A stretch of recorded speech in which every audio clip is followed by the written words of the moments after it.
kuliah bayar mahal-mahal cuma nyuruh presentasi, belajar sendiri. Yang penting saya belajar sendiri, Pak. Kan mahasiswa harus mandiri. Ya kan nggak mandiri, mandiri juga kan butuh diajarin, Pak. Kan tugas Bapak apa dong di kelas? Yaitu kualitas pendidikan yang ada di Indonesia. Di sini saya bebas menggunakan bahasa Inggris, saya bebas latihan bahasa Inggris dengan siapapun. Dan nggak ada yang ngejudge kamu hanya gara-gara bahasa Inggrismu salah.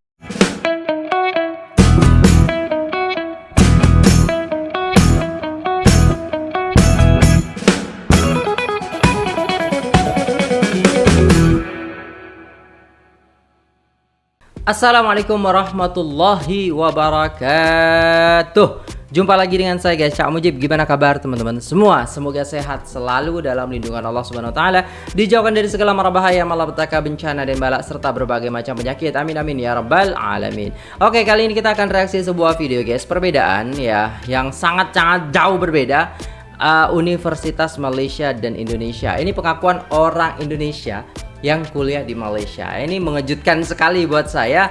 Kok bisa berbicara seperti ini dan mengatakan hal ini kepada kita semua gitu. Jadi jom kita simak videonya. Tonton dari awal sampai akhir supaya tidak salah paham. Buat teman-teman semua yang mau belanja bisa langsung cek keranjang yang ada di video ini. Let's go. Pak, ini seriusan, Pak. Presentasi lagi, Pak. Mahasiswa protes kuliah disuruh presentasi. Oke. Iya. Perasaan dari kemarin presentasi mulu dah, Pak. Kan tugasnya gitu. Ya Bapak datang ke kelas ngasih materi suruh baca sendiri. Terus ngusut presentasi lagi. Saya kuliah bayar mahal-mahal cuma nyuruh presentasi, baca sendiri. Yang penting saya belajar sendiri, Pak. Kan mahasiswa harus mandiri. Ya kan nggak mandiri, mandiri juga kan butuh diajarin, Pak. Kan tugas Bapak apa dong di kelas? Cuma nyuruh presentasi. Mending saya langganan ChatGPT, Pak. Belajar sendiri jelas. Ya. Kan biar kalian bisa diskusi. Ya terus kan Bapak datang ke kelas nontonin, kadang Bapak main HP, kami presentasi. Ya udah kan kami dengar teman sendiri dong, Pak.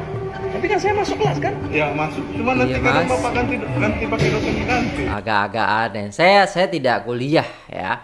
Saya tegaskan lagi, saya tidak kuliah. Jadi saya tidak tahu bagaimana istilahnya dosen-dosen ya guys ya. Tapi ketika saya sekolah dulu ya guys ya, karena itu lebih ke mondok, habis mondok terus habis itu ngaji lagi gitu lah guys ya.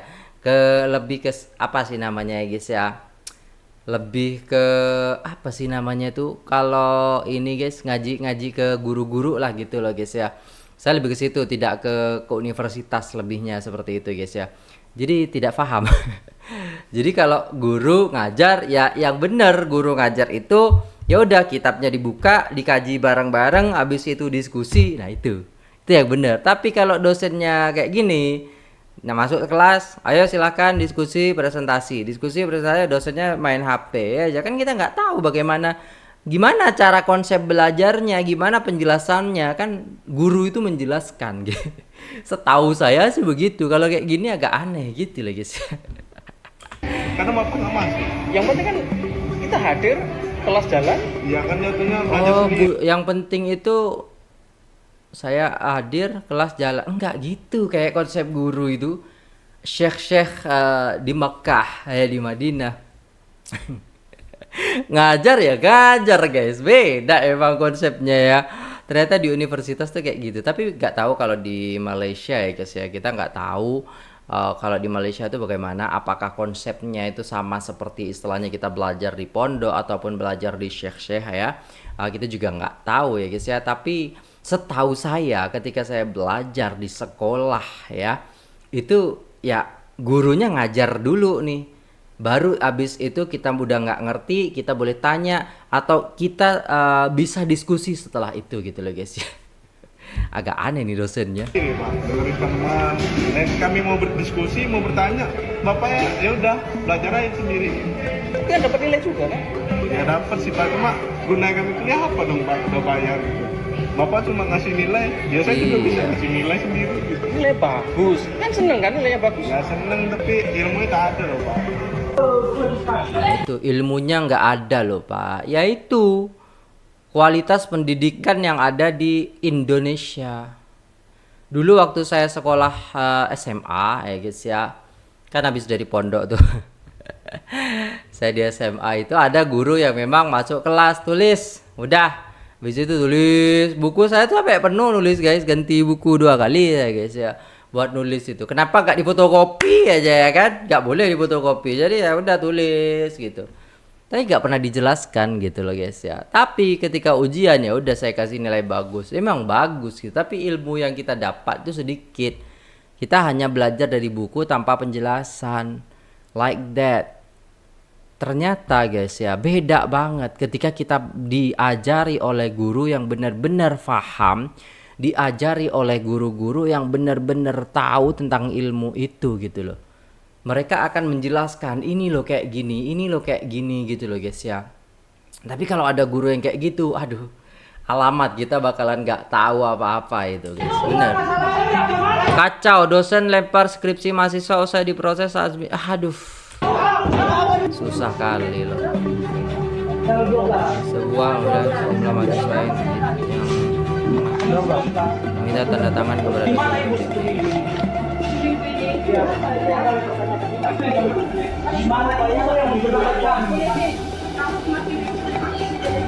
Jadi memang kalau kita lihat ya apa sih dari dosennya ataupun dari pendidiknya gitu loh guys ya.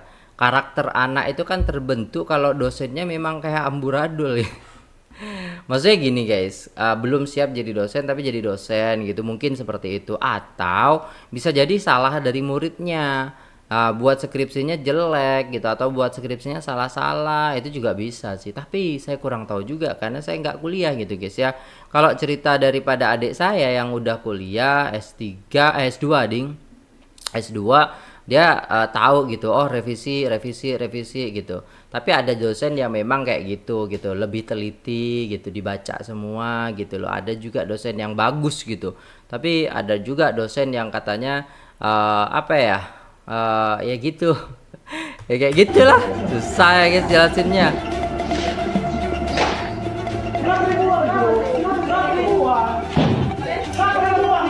Ngamuk ya.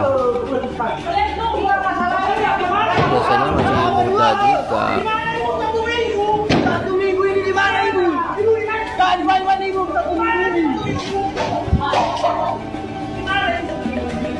Oh ini perangai ininya sih mahasiswanya kayaknya sih guys, kalau ini yang bermasalah atau gimana ya. Iya lo udah sekolah capek-capek garap skripsi, dosennya seenaknya aja, kan kasihan gitu. Apa nggak mikir ya? Sudahlah guys ya, kita sama-sama gitu. Masalahnya saya nggak ada pengalaman ke situ sih. Tapi kasihan gitu buat orang-orang yang kuliah tapi istilahnya ketika buat skripsi udah mati-matian tapi dosennya aneh gitu.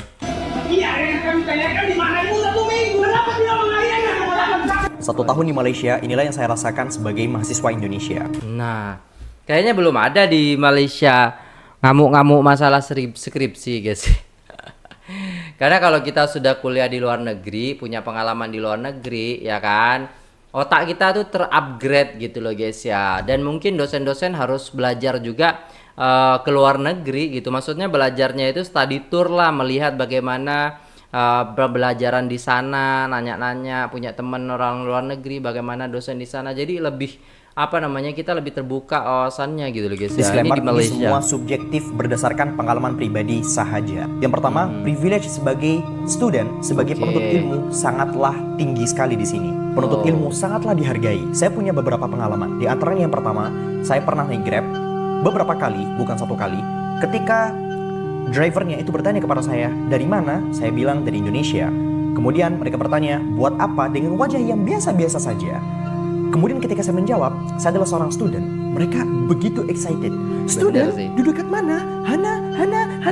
Dengan wajah yang penuh dengan senyuman. Bener sih bang, bener bang. Itu yang saya alami juga ketika di Madinah. Saya baru sampai lah ke Madinah waktu pertama kali itu. Pertama kali ke Madinah, saya gak tahu tujuannya mau kemana.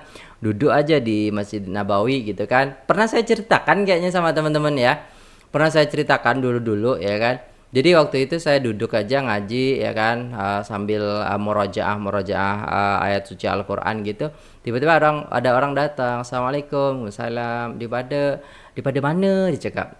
"Saya dari Indonesia." "Oh, buat apa di sini? Bekerja atau apa?" Pertama pertanyaannya biasa-biasa saja. "Oh, saya belajar di sini." Saya cakap. "Oh, student kat sini. Belajar kat mana?" Wah, semua guys. Langsung saya diajak makan. Habis itu sudahlah. Ini orang Malaysia yang kayak gitu emang ya. Sangat-sangat menghargai gitu ketika kita adalah seorang pelajar. Nah, ini yang harus kita tekankan juga di sini gitu loh guys ya. Dan itu akan kalian sering temukan di sini sebagai Yeah, seorang I student. know that. Pengalaman selanjutnya ketika saya dikejar oleh polis disebabkan overspeed.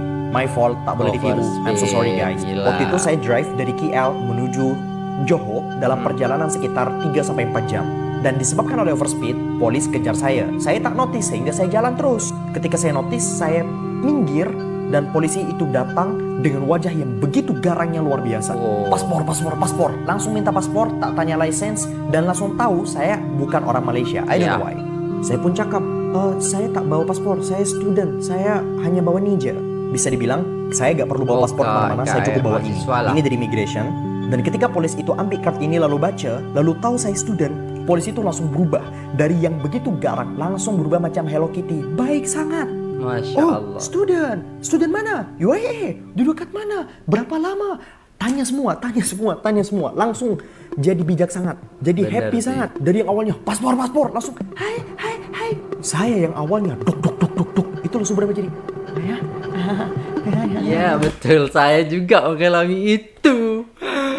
Aneh juga ya. Saya belajar kat mana? Kat Mekah saya cakap. Saya tengah berziarah kat sini ya. "Oh iya ke? Dah lama kat sini?" "Baru je."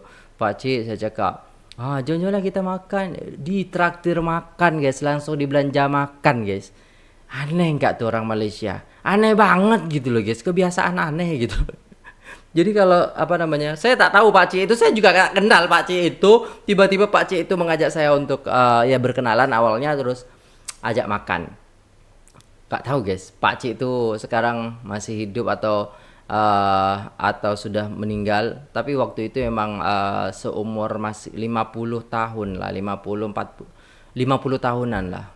Sudah agak beruban seperti itu. Tapi Masya Allah, gila sih. Saya masih ingat itu senyumannya. Tapi kalau wajahnya sudah ingat-ingat lupa ya guys ya. Karena cuman waktu itu ya guys ya. Ketemu, habis itu langsung makan. Habis makan dia pulang ke hotel. Gila nggak? Gila sih guys. Ya ujung-ujungnya tetap kena saman, tetap kena tilang. Rp150 langsung bayar di website, tak payah proses panjang. Kejadian selanjutnya ketika saya perjalanan dari Terengganu menuju KL. Ini polisinya tetap bijak di sana itu ya. Polisinya tetap bijak, bayar by system. Ya kalau salah memang kena bayar denda gitu Airplane. ya. Saya Keren. duduk di dekat Pak C. Pak C itu tanya tentang saya. Saya jawab saya adalah seorang student. Ditanya ambil course apa? Ambil course Quran Sunnah di sini. Ketika Pak C itu tahu saya adalah seorang student, langsung dia ambil tas, keluarkan uang RM50. Ini RM50. Bener. Sebab apa? Sebab saya adalah seorang student. Saya Gila tolak emang. berkali-kali, tak payah. Langsung tetap dipaksa. Akhirnya saya terima RM50. Lumayan. Sehingga privilege sebagai student di sini begitu tinggi. Yang kedua, orang Malaysia sangat mencintai Buya Hamka. Jangan heran Ya. ketika kalian di sini masuk ke perpustakaan, masuk ke library, buku-buku Buya Hamka lengkap. Perbincangan mengenai Buya Hamka ada di kafe-kafe. Bahkan ada satu kafe yang bernama Buya Hamka. Bahkan saya sendiri merasa perbincangan mengenai Buya Hamka di sini di Malaysia jauh lebih sering saya dengar dibandingkan ketika saya ada di Indonesia. Ya, Padahal saya agak sendiri jarang juga sih. mencintai Buya Hamka. Buku pertama yang saya hatamkan dahulu ketika saya ada di SMA adalah buku Buya Hamka. Saya pun penasaran kenapa Buya Hamka dicintai di Malaysia. Saya search dan ternyata Buya Hamka dulu pernah membela Malaysia mati-matian dan rakyat Malaysia sampai hari ini tidak melupakan jasa itu. Yang ketiga, orang Malaysia suka sekali beratur makanan. Orang Malaysia suka sekali antri untuk dapetin makanan. Maka jangan heran ketika kalian masuk ke satu restoran terus antrinya panjang pol. Beraturnya panjang pol. Saya 1 jam, udah 2 gak jam. mau. Sampai saya pernah jumpa Iya, dengan kawan klien lalu saya aja. tanya, "Bro, tak payah datang ke sini. Tuh, antri beratur panjang sangat." Lalu kawan saya cakap, "Tak apalah, sejam je." Sejam je? Kuat beratur orang sini. Lalu yang keempat, mayoritas makanan Malaysia itu manis-manis. Oh. Kalau kalian berasal dari daerah di Indonesia yang kurang suka dengan manis-manis, sepertinya kalian di sini tidak bisa makan makanan Malaysia terlalu banyak. Oh gitu. Berarti makanan Malaysia sama Solo itu klop. Ya klop kayak gini. Karena di Solo itu rata-rata makanan manis.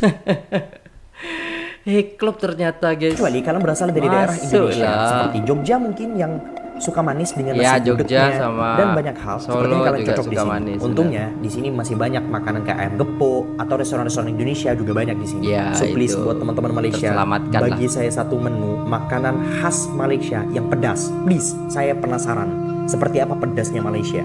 Bukan restoran Indonesia, bukan restoran India, tapi restoran Malaysia yang Melayu, jual makanan Melayu, ya. pedas. Saya penasaran. Yang kelima, dan ini adalah satu-satunya pengalaman tak baik, tak nyaman yang saya rasakan selama 1 tahun. Terbayang selama 1 tahun, pengalaman tak baik saya hanyalah satu nih aja, yaitu sering disangka tak punya duit sebab saya orang Indonesia. Dan ini sering terjadi. Bahkan ketika saya tanya beberapa kawan saya yang sesama Indonesia, saya tanya apakah mereka mengalami ini, mereka berkata yes. I don't know why, tetapi kenapa persepsi itu ada? Can Malaysian people tell me why? Lalu yang terakhir, dan ini yang paling membuat saya bahagia adalah no one judge you just because your English is so bad.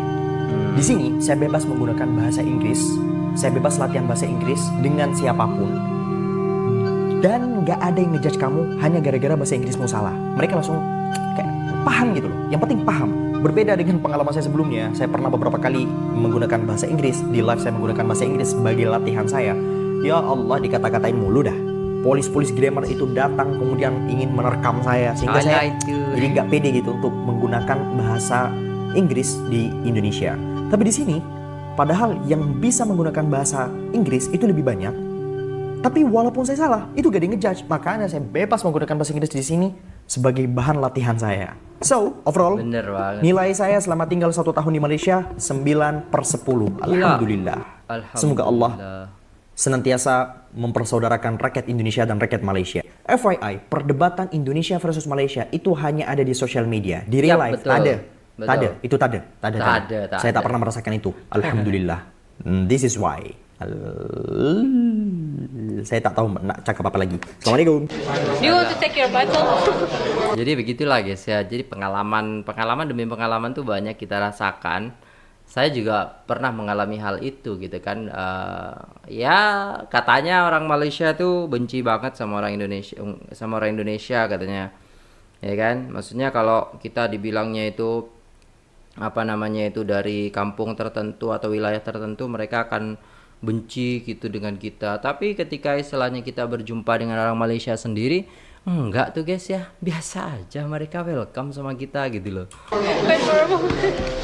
Hai, aku Hani, master student di Malaysia. And I want to tell you guys, kenapa pilih Malaysia? Pertama, karena kualitas pendidikan yang udah jauh di atas Indonesia. Yap, sekalian boleh banget cek soal Beda perbedaan sih. ranking antar universitas di Indonesia dan universitas di Ya. Malaysia. Di sini nggak ada perbedaan antara kelas reguler maupun internasional, karena semua lecture full ngajar pakai bahasa Inggris. Dan dari sini kita boleh simpulin kalau semua student di Malaysia udah pasti bisa bahasa Inggris. Bahasa Inggris. Kedua, karena aku mikir kalau Malaysia itu adalah negara Muslim, so aku nggak perlu khawatir soal makanan halal atau haram di sini. Ketiga, tentu aja karena Malaysia itu deket banget dari Indonesia, jadi nggak perlu worry soal tiket pesawat dan bisa pulang kapan aja kita mau. Ini juga nggak ada peraturan harus pakai baju formal untuk kuliah. Selama kalian pakai baju sopan itu boleh banget masuk kelas. Kan mostly student yang dari Cina kuliah di sini itu malah kaosan dan cuman pakai sendal. Dari pandangan aku mungkin yang terpenting adalah apa yang kamu pelajari. Sebenarnya banyak banget Bener hal-hal sih.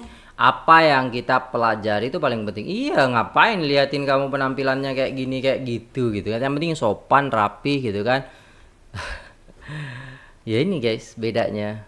Nggak seperti yang awal tadi ya kan. Nggak ngajar gitu.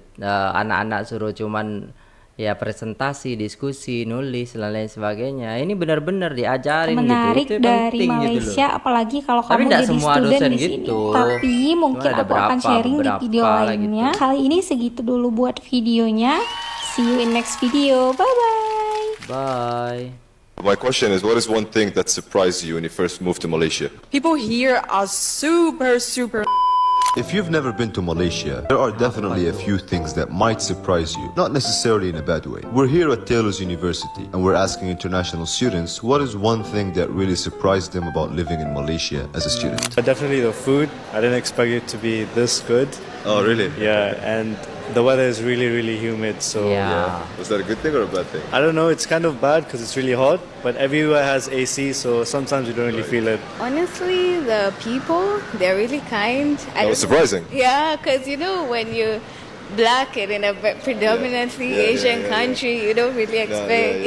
So I was really shocked. People here are very kind. They don't really look at race so much. welcome, So yeah. It's a very diverse country. They accept everyone here. Oh, actually, the resources and like the education system here. You know, a lot of the times when you're thinking of studying abroad, you think Canada, US, you know, like European countries and whatnot. But it's a really good university. Not many people think Malaysia has a very good quality education. Yeah. People here are super Good quality super nice. It education. seems like they're so passionate about life, for real. I like Yeah, that. people are kind of rush in China and they have their own business to do. So I find that people here has a slow lifestyle, and I quite enjoyed it. I think it's the people. Everyone is so friendly around and it was nice. That was surprising. Yeah, that was surprising.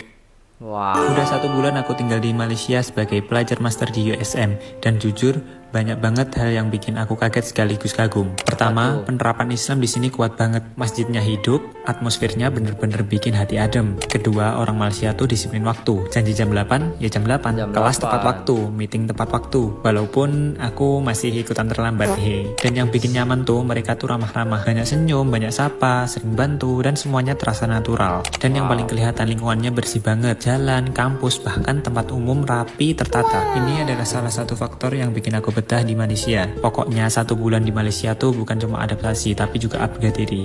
Let's see perjalanan berikutnya bakal aku bawa kemana nih. Bener. 3 hal yang bikin gue kaget pas gue kuliah di Malaysia. Yang pertama, language barrier. Dulu gue kira gara-gara kita tuh sering nonton Upin Ipin, sering nonton Bobo Boy, pas kita ke Malaysia tuh bakal ngerti gitu bahasa mereka. Ternyata nggak semudah itu, bro. Iyalah. Gua nggak ngerti sama sekali, apalagi kalau ngedenger mereka tuh lagi percakapan gitu. Cepet banget ngomongnya. Ampe kalau misalkan ada grup kelompok gitu lagi rapat, gue selalu minta, can you give me a conclusion with English language? Karena gue nggak ngerti, bro. Terus yang kedua, beli teh di sini selalu pakai susu gitu. Jadi di sini ada menu yang namanya tea ice. Nah, kalau misalkan kalian milih tea ice, itu berarti pakai susu. Kalau misalkan ada O-nya, TO ice gitu. Nah, itu berarti teh original tuh, teh yang coklat beneran. Terus yang ketiga, perempuan-perempuan di sini tuh muslimah parah, bro. Kayaknya kalau gua kuliah itu tiap hari udah kayak lebaran gitu. Pakai gamis panjang gitu kan. Terus juga kerudung yang bener lah gitu pokoknya cara pakai kerudungnya gitu. Jadi nggak ada tuh yang kayak pakai kerudung asal-asalan buat style doang gitu. Pokoknya muslimah banget dah. Gimana kalau menurut lo yang udah pernah kuliah di sini? Tulis dong di kolom komentar. Alright guys, udah selesai videonya, keren sih. Dan itulah tadi ya guys ya, jauh berbeda. Ya, university di Malaysia dan di Indonesia. Kayak Indonesia macam mana? Tak tahu lah. Tak tahu lah nak cakap. Tapi ya di beberapa universitas yang bagus, banyak universitas yang bagus ya di Indonesia dan juga di Malaysia. Jangan ditanya sudah guys ya. Kita udah tahu semua rankingnya itu didapat dari mereka semua. Malaysia itu hampir ya peringkat 100 dunia gitu kan. Sedangkan kita masih 200, 300 masih ada seperti itu. Jadi apa ya guys ya, ini menandakan bahwasannya ketika kita upgrade skill kita, upgrade pemikiran kita, upgrade istilahnya IQ kita ya kan, dengan banyak belajar, dengan banyak istilahnya pengetahuan juga, maka di situ kita akan berubah secara kebiasaan kita seperti itu ya guys ya. Tinggal di Malaysia dengan tinggal di Indonesia itu bisa berbeda, padahal sama-sama orang Indonesia gitu kan.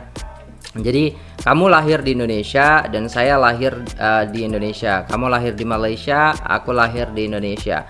Dengan pertumbuhan yang sama, pendidikan yang sama, istilahnya sama-sama lah, dari kerajaan di sini negeri, terus universitasnya kerajaan, sini negeri dan lain sebagainya. Ketika dipertemukan itu pasti sama, pasti beda ya guys ya. Jadi apa ya, kayak apa sih, beda tingkatan lah seperti itu. Kayak saya dulu punya teman istilahnya yang pernah keluar negeri gitu. Ketika pulang ya udah mereka cerucus aja pakai bahasa Inggris gitu loh guys ya. Kayak udah biasa banget gitu. Sedangkan kita di sini meskipun ada pelajaran bahasa Inggris ya kita gak sepandai itu untuk bercakap ataupun talking with English language kan gitu. Like that lah guys ya. Kita bisa mengambil banyak pelajaran daripada video ini, dan semoga kedepannya pendidikan di Indonesia terutamanya di universitas lebih baik lagi, dan dosen-dosennya juga lebih memperhatikan bagaimana istilahnya ya perjuangan daripada mahasiswanya gitu kan. Kasihan ya guys, saya kasihan kadang ketika istilahnya sudah garap skripsi, sudah susah payah dan lain sebagainya, kecuali memang muridnya yang salah gitu kan. Kayak skripsinya bayar, kayak pakai AI dan lain sebagainya kan bisa kelihatan juga gitu kan. Tapi kalau istilahnya dia memang benar-benar betul-betul gitu kan berjuang, dia benar-benar belajar dengan tekun, tapi dosennya malah gak bener ya susah juga kan, kasihan gitu siswanya gitu guys ya. Nah itu tadi guys, kita bisa dengarkan bagaimana perbedaan Universitas Indonesia dan juga Universitas Malaysia.